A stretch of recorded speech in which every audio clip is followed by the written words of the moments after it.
Jesu li izborne ankete vjerodostojne? Koliko im vjerovati i kako ih tumačiti? Jesu li prediktivni modeli doista popravljeni u odnosu na 2016. ili ponovno pretjerano favoriziraju kandidata demokrata u odnosu na Donalda Trumpa?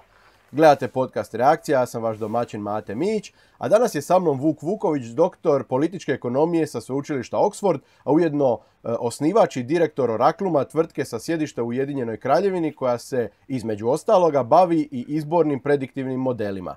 I baš je njihov model uspješno prognozirao Trumpovu pobjedu 2016. Vuče, dobrodošao. Hvala ti puno na pozivu, Mate. Bok. Bok i drago mi je da se ponovno vidimo u mom podcastu, a vi, dragi gledatelji, kao što znate, Reakciju možete gledati na YouTubeu i Facebooku, slušati putem Deezera, Spotify, Google Podcasta, Apple Podcasta i svih većih podcast platformi. Dosegli smo tu čarobnu brojku od 5000 pretplatnika na YouTubeu, ali to ne znači naravno da ćemo stati. Pretplatite se, stisnite ono zvonce da dobivate obavijesti svaki put kad objavim neki od videa sa relevantnim sugovornicima. Komentirajte videa zato što volim čitati vaše komentare i dijelite ih s prijateljima. Vuče, idemo mi na naš razgovor. Ankete stvaraju sliku o dosta uvjerljivoj Bidenovoj pobjedi nad Trumpom.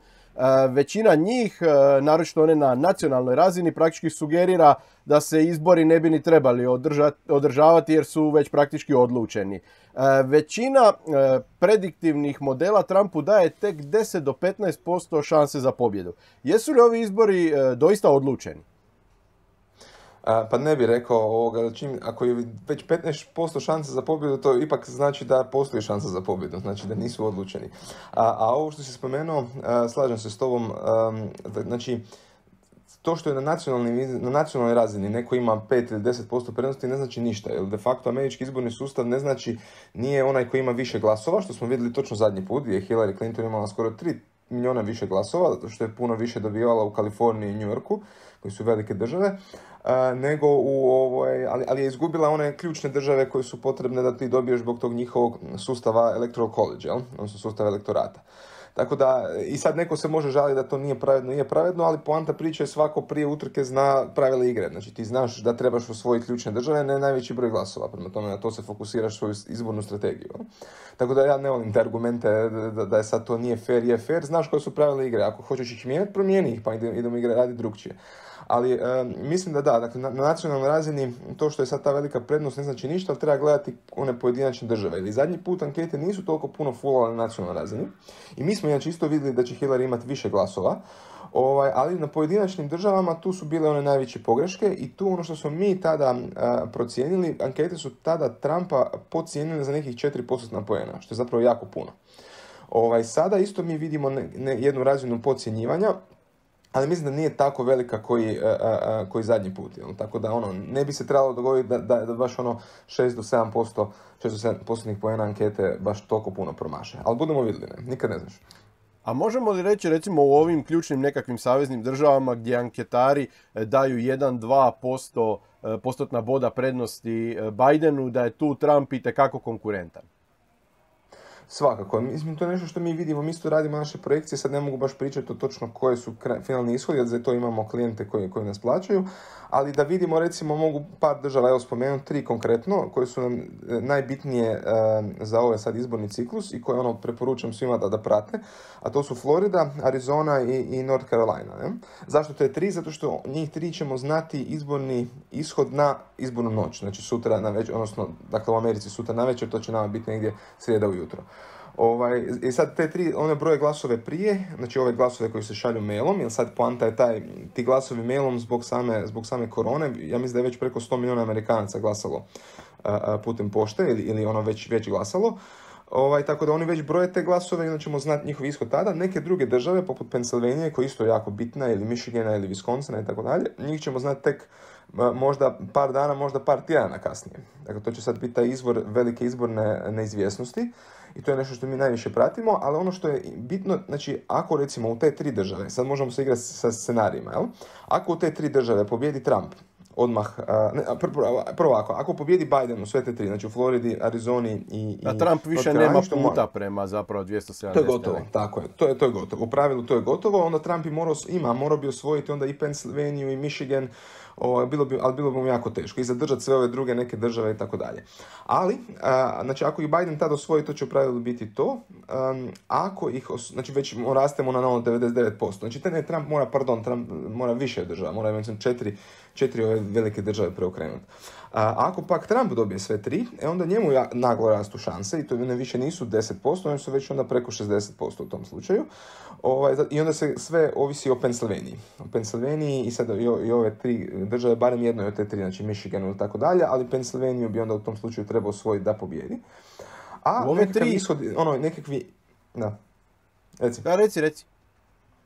Ne, mislim sam samo reći, u ove tri ishod je možda sad ima različiti scenarij, ako ne znam uzme Floridu, koliko su mu tu šansa ako uzme jednu, drugu, treću, ali ono što je bitno, dakle vidjet ćemo s obzirom na ishod u tim državama će odrediti kasnije tu cijelu postizbornu neizvjesnost. Jel? Ako Trump osvoji, onda idemo u brojanje glasova, onda će to trajati slično kao što je bilo 2000 sa Floridom i Bush i Gore izborima. U ove tri ranije, ajmo ih tako uvjetno nazvat, ranije države koje si spomenuo, Florida, Arizona, Sjeverna Karolina, Trump čak i u njemu nesklonim anketama dosta dobro stoji, a i nekakva analiza tog ranijeg glasovanja pokazuje da neke njemu sklonije demografski skupine su jako motivirane, bile već sad isto također ranije glasovat kao i demokratska baza, tako da u te tri države konkretno Trump prilično dobro stoji. Pa je, to vidimo i mi i zato u biti smo oprezni u davanju tih nekih predikcija, jer vidimo u biti da bi ta utrka trebala biti puno bliža nego što ankete sugeriraju. I sad to je ona poanta priče. Znači, pogotovo ako su se točimo na te tri države koje su dosta blizu. Dosta blizu su doduše i Texas i Georgia, što je recimo zanimljivo s obzirom su to tradicionalno red states, dakle crvene, republikanske. Ali tu oni, ili Iowa, ali tu već on ima prednost i ako uzmemo u obzir taj nekakav polling bias kontra njega, onda bi te tri države ne bi trebale biti problematične. Meni je Teksas recimo zanimljiv, pa čak i više ovako politički nego konkretno anketno u ovom slučaju, jer naime dosta mu se mijenja demografija, doseljavanje iz Srednje i Južne Amerike koje ide u prilog demokratima zbog njihovih socijalnih i migrantskih politika i slično, a s druge strane jako puno pogotovo mladih, uvjetno rečeno liberala iz Kalifornije bježi u Teksas zbog bolje poduzetničke klime, nižih poreza i slično, tako da događa se pomalo taj nekakav paradoks da mladi liberalnije orijentirani bježe iz savezne države koju su demokrati doveli na rub pucanja u Teksasu u kojem bi onda htjeli opet birati demokrate. Nije li to pomalo paradoksalno? Pa to je zanimljivo da se njihove preferencije biti politički ne mijenjaju. Ovo je izbor čisto poslovni, ne?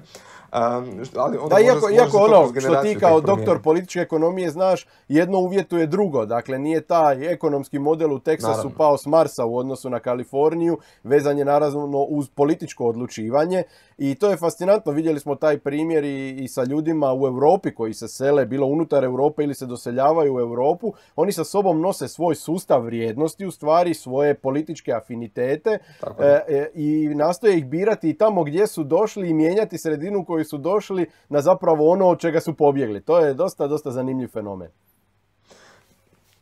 Da, slažem se. To je interesantno, pogotovo na toj razini u Europi, ovo što si spomenuo.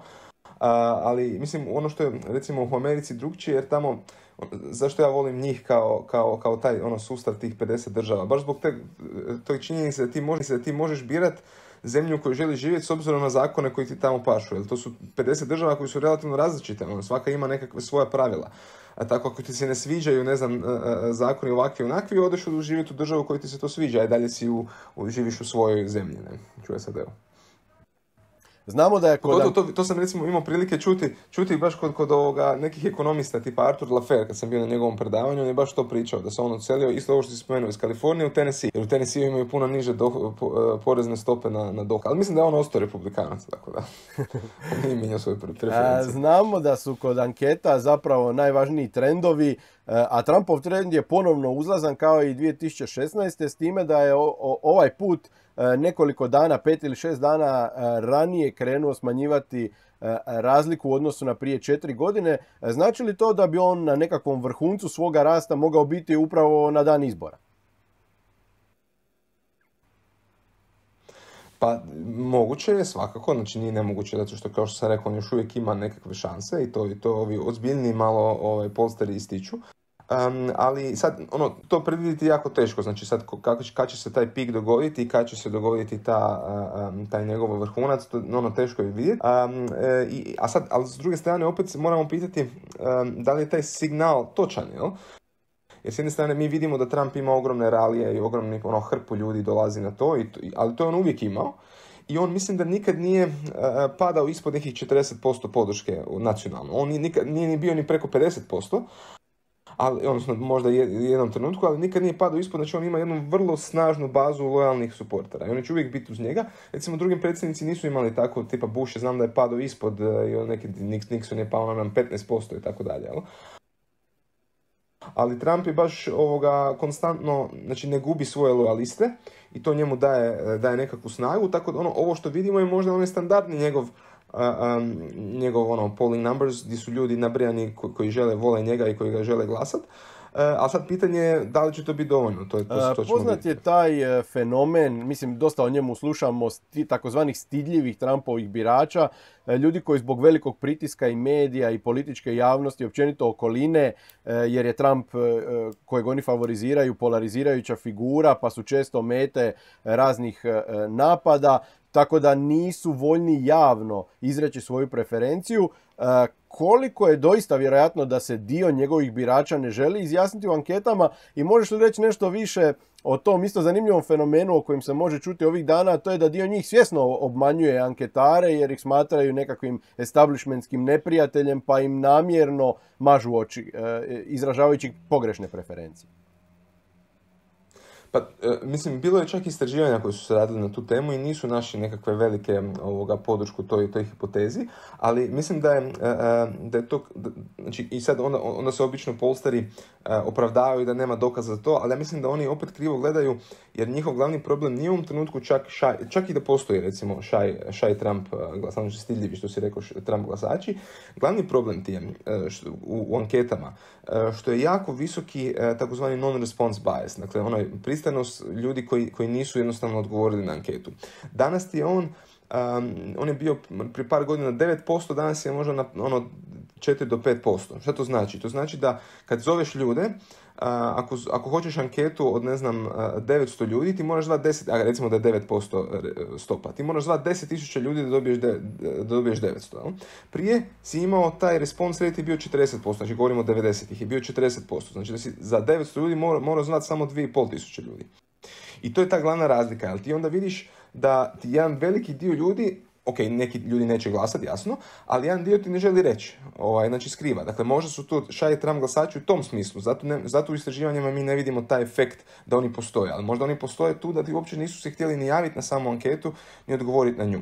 To je nešto što mi pokušavamo popraviti sa našom metodologijom. Jer mi pitamo ljude šta ti misliš da će se dogoditi. Dakle, ne samo za kog ćeš ti glasati, nego šta misliš, šta će ljudi oko tebe raditi i šta će se u tvojoj državi, koji će taj ishod biti. Dakle, pitanje je u biti prediktivnog karaktera koje uzima onda u obzir i tu činjenicu da će turnout, odnosno izlaznost da će biti veća ili manja i tako dalje.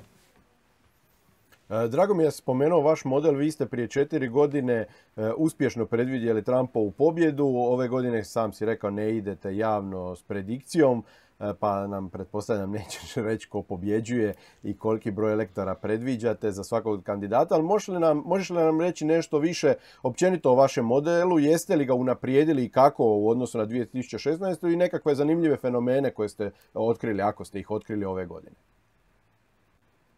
Pa mi uvijek radimo na njemu u smislu nekakvih tvikova, nekakvih malih popravci, pa smo tako imali i neuspjehe tipa hrvatski izbori, ovi EU izbori 2016.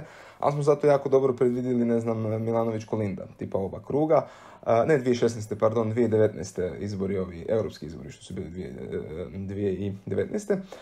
Ali smo, tako da izbore radimo više za te eksperimentalne stvari, ovo sad je više poslovno, tako da tu nismo htjeli dirati u odnosu na ono što je bilo 2016. Dakle, idemo sa istom metodologijom. I tu je glavno pitanje je, dakle, šta ti misliš ko će pobijediti? Dakle, to je taj wisdom of crowds element i šta misliš šta drugi ljudi oko tebe misle. E sad, nakon što to pitamo, onda mi u biti iz ljudi izvlačimo njihove, kako su glasali njihovi prijatelji. Dakle, mi to radimo preko društvenih mreža. Znači, ljudi šeraju anketu, onda uđu njihovi prijatelji i onda vidimo kako ko dobro predviđa svoju okolinu.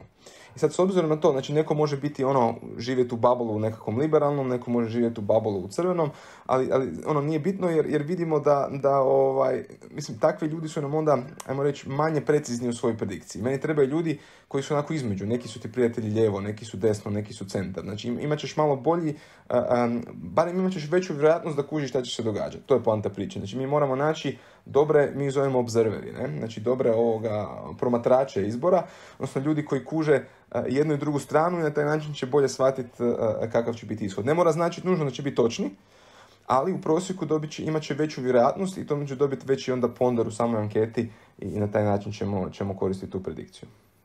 Ne možeš nam naravno otkriti ko će pobijediti prema vama? Ne, za sad ne, ali evo, mislim... evo preformulirat ću pitanje. Moram iz tebe izvući neku ekskluzivu, pa ću preformulirati pitanje. Izvuci.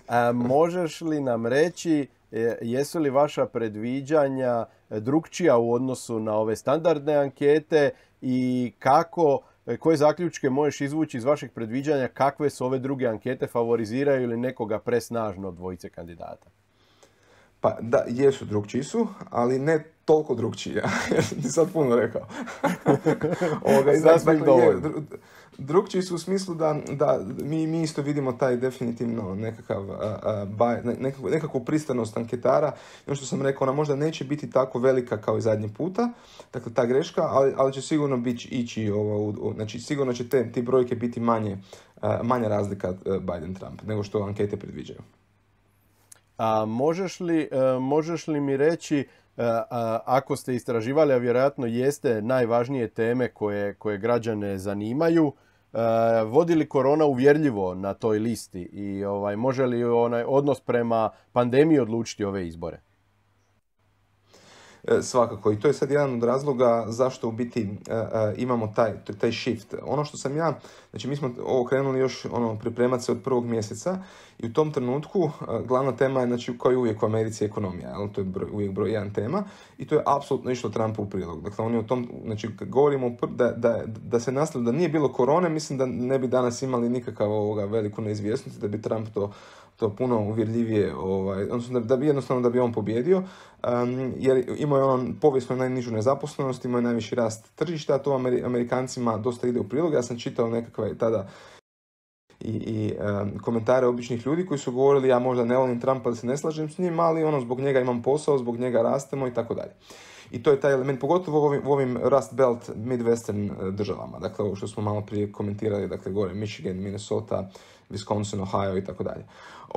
Tako da da se nastavilo, da nije bilo korone, bila bi potpuno drugčija situacija. Ja sam tada čitao, Bidenova kampanja radila neke loše poteze, Trumpova radila dosta dobre, usredotočile su se na ove poruke na WhatsAppu, išli su opet na digitaliju, drugčije, zadnji put su išli s društvene mreže, sad su išli direktno na poruke. Ali eto, to se sve nekako pošemerilo, poremetilo sa koronom. Iako treba isto voditi računa da postoji jedna bitna razlika tu.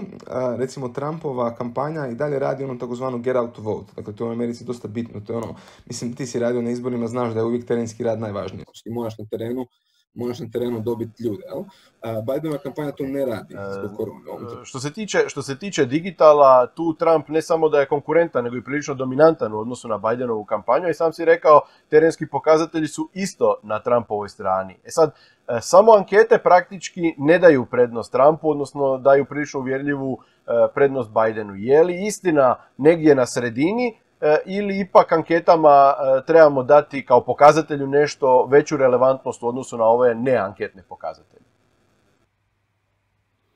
Pa je na sredini, ali nekad ovako, zato što nekad ti neanketni pokazatelji ti mogu biti ono dobar smjer, ali nisu nužno ono isto savršeno, nemaju savršeno tu prediktabilnost, jel? Jer mi kad smo zadnji put gledali, da smo gledali tako neke stvari, ne bi dobili tu, recimo, Trump predikciju. Ne? Tako da, znači, ipak isto, recimo, da nismo koristili taj naš social media pristup, isto ne bi točno predvidjeli. Tako da ima nešto u tome, u toj vrijednosti anketa, ali opet postoji i veliki problem. A sad da su sad sve na način da su sve, ajmo reći, toliko krive, ne vjerujem, jer one imaju jednu pristranost i to je sigurno, ona postoji i dalje, ona nije nestala, ali mislim da nije toliko velika kao ono što se misli. Ajde, još jedno pitanje o anketama pa da završimo s njima. Sam si rekao da je 100 milijuna Amerikanaca već dopisno glasovalo. Očekuje se velika izlaznost na ove izbore, čak iznad nekakvih očekivanih standarda za izlaznost na američkim predsjedničkim izborima.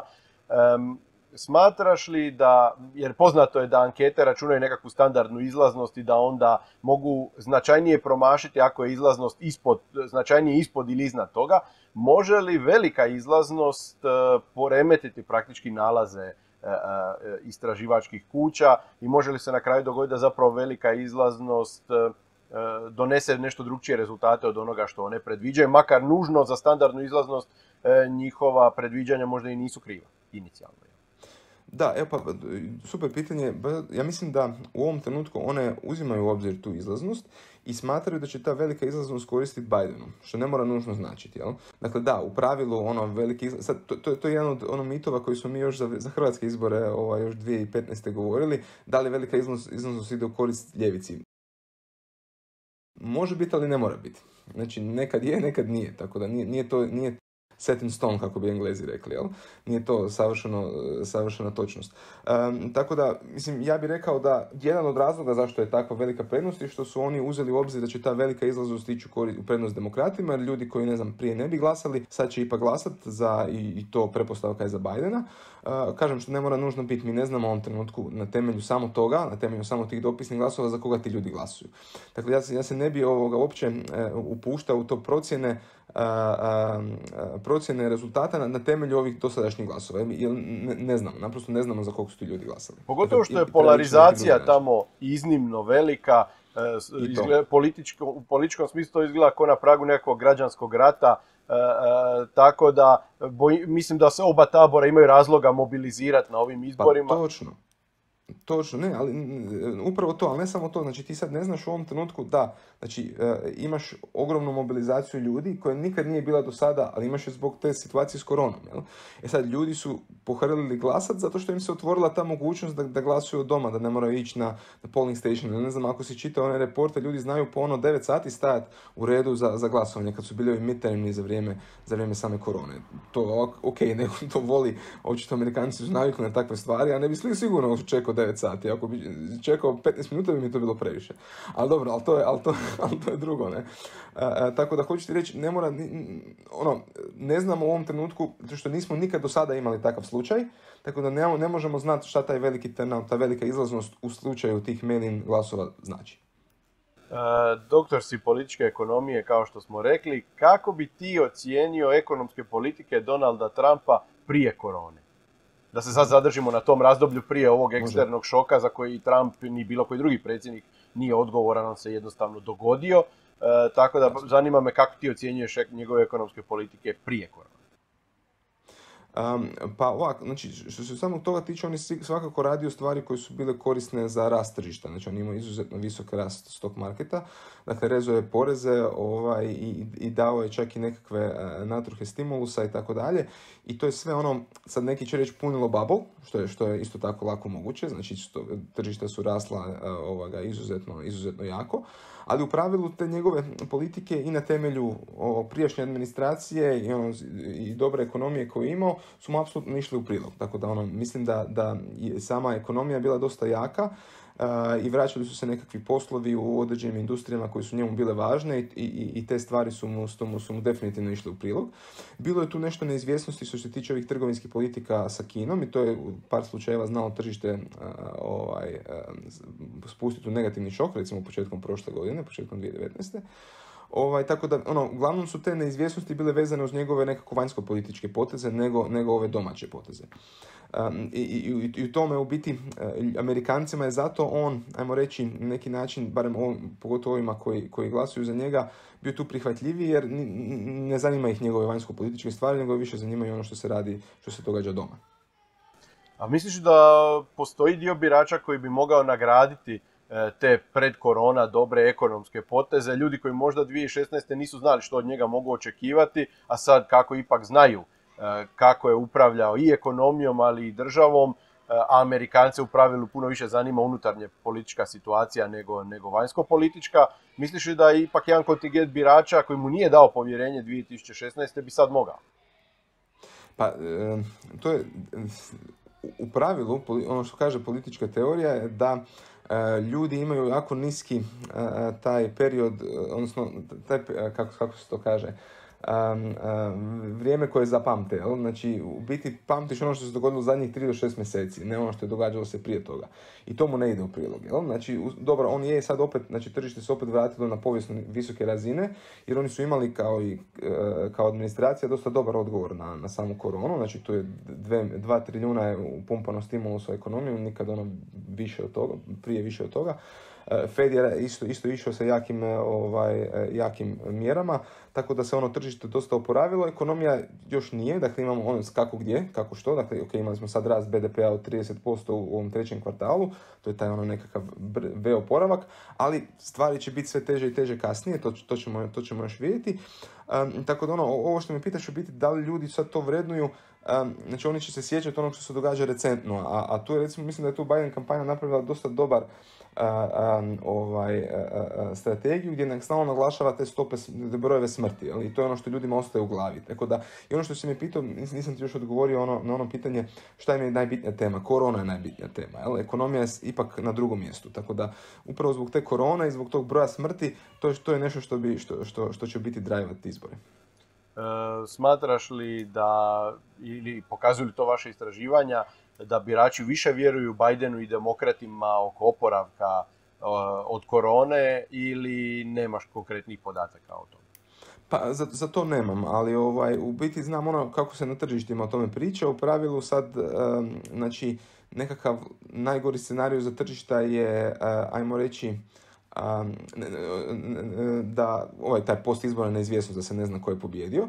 A nakon toga bilo bi, Biden presidency sa Republican Congress, znači sa Republikanskim kongresom, jer onda se opet ništa tu ne događa. I onda uvijek tržište se osjetljivo oko tog stimulusa i tako dalje, ali sad nismo radili baš to direktno pitanje u smislu šta ti očekuješ, da li će Biden ili Trump biti bolji za ekonomiju. Tu sad ima različitih naravno mišljenja. A što ti očekuješ? To me zanima. Što ti očekuješ glede oporavka od obojice? Što bi mogao napraviti Trump, a što Biden? Ja mislim da su obojice u jako lošoj situaciji po tom pitanju. Znači, kogod postane predsjednik, imat ćeš tešku situaciju, jer tamo rastu stope bankruptcija, znači ovih bankrota firmi, i to će biti sve teže i teže i to će se u jednom trenutku početi prelijevati na banke. Kad se počne prelijevati na banke, onda imaš opet onaj efekt znači pada ovog kreditiranja, i to nekog zamrzavanja kreditiranja, i to bi moglo se negativno odraziti kasnije na ekonomiju. Tako da, pogotovo sad u ovom slučaju novog rasta broja slučajeva i smrti i tako dalje. I sad, u tom slučaju, ako opet idemo u nekakve lockdowne, da li ovaj light version, znači u Americi se sad to naravno ne događa zbog izbora. Trebamo pričekati šta će se dogoditi nakon izbora i ko će biti predsjednik, da vidimo da li će oni ići opet u nekakav lockdown sličan što su Britanci najavili, Njemci i tako dalje. Dakle, nekakvu light verziju ili neće. Po svemu sudeći, Amerikanci, znajući kako su osjetljivi na takve stvari, bi možda i mogli, i to bi opet stavilo jedan vrlo negativni pritisak na ekonomiju, tako da očekujemo jako sporo oporavak 2021. Ne očekujem taj brzi koji se predviđao u 3. mjesecu. Hoću ti reći, kogod da dobije, suočit će se sa dosta teškom ekonomskom situacijom u sljedećem periodu. Sve češće se govori o tome da bi zapravo izbori mogli biti toliko neizvjesni da će se morati razriješiti na Vrhovnom sudu. To bi naravno mogli pratiti razni, evo kao što vidimo već i sad postoje dosta nasilni prosvjedi već mjesecima u Americi, doduše uglavnom u demokratskim uporištima i nisu toliko vezani za ekonomsku situaciju koliko za ova neka druga pitanja, rasne jednakosti i slično, ali znamo i sami da jedna šibica lako zapali požar, bude li ta velika neizvjesnost nakon izbora prisutna, mogli bi se dogoditi nekakvi nasilni prosvjedi, višemjesečno sudovanje i slično. Očekuješ li da će to snažno pogoditi Ameriku i tržišta, ali i ekonomiju, jer bez nekakvih konkretnijih politika veliko je pitanje može li taj oporavak biti pravovremen od ove pandemije. Da, ne slažem se. Mislim da za tržište će ti važnije biti to pitanje samo ko je, znači, predsjednik, ko je pobjedio. Da li će se to odgađati, jer zadnji put kad smo imali Bush-Gore slučaj 2000.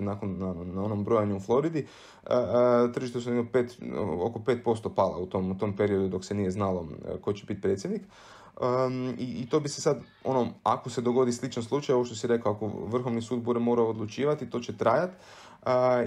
Čekat ćemo rezultate glasova. Dok čekamo rezultate glasova, Trump je tu mogao vršiti pritisak, i jedan i drugi kampanje bi vršili pritisak, i to će poticati neizvjesnost više nego potencijalni prosvjedi. Jer sjećaš se, znači, kad su bili ovi prosvjedi Black Lives Matter pokreta, nije to pretjerano utjecalo na tržište, što je jako zanimljivo. Dakle, imao si po čitavoj zemlji to paleže, ljudi sa puškama na ulicama i tako dalje, ali ti de facto nisi imao na tržištima se to nije vidjelo, što je meni recimo osobno interesantno.